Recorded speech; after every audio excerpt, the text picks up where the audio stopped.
Waneta Dawn is the author of Behind the Hedge.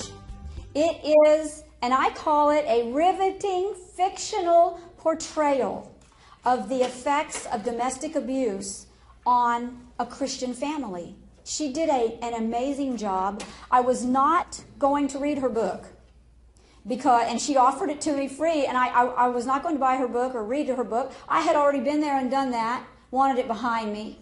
Didn't want to read about it in fiction, of all things. I read fiction to enjoy, but I have to recommend her book. It's very enjoyable. It's a good fiction story about people and one very courageous woman and how she handled this situation in her life. Behind the Hedge, the title is specifically chosen to show that there's this beautiful flowering hedge. That's what people see when they go by.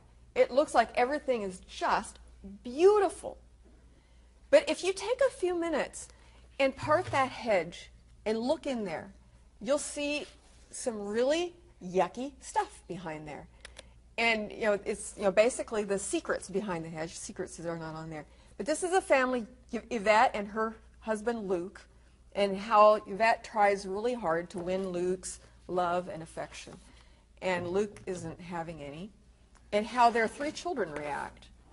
And all the difficulties there. I think especially the youngest, the daughter, is very scared and clingy when Dad is acting up. And she is able to sense that Dad is not safe.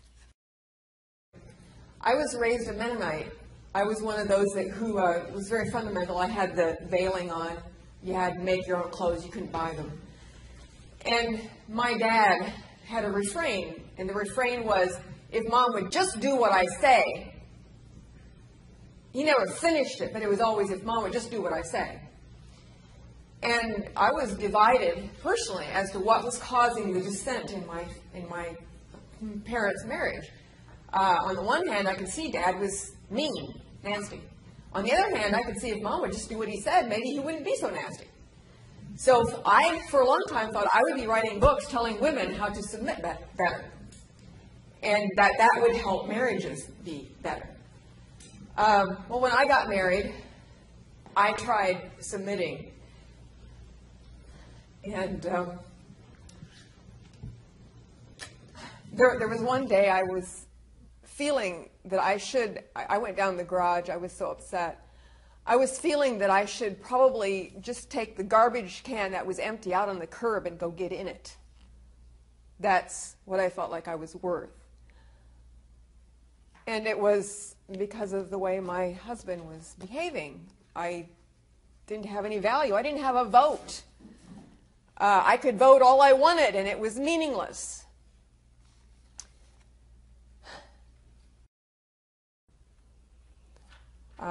By the way, several of my family members, I've heard through my mother that several of my family members thought that the problem in this marriage was the wife.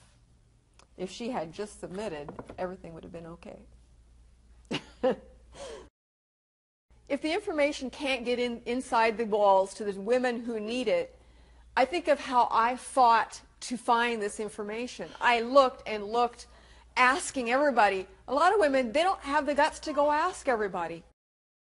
So we have to find ways to get through the brick wall. This has been where my thinking has been going. How do we get through the brick wall?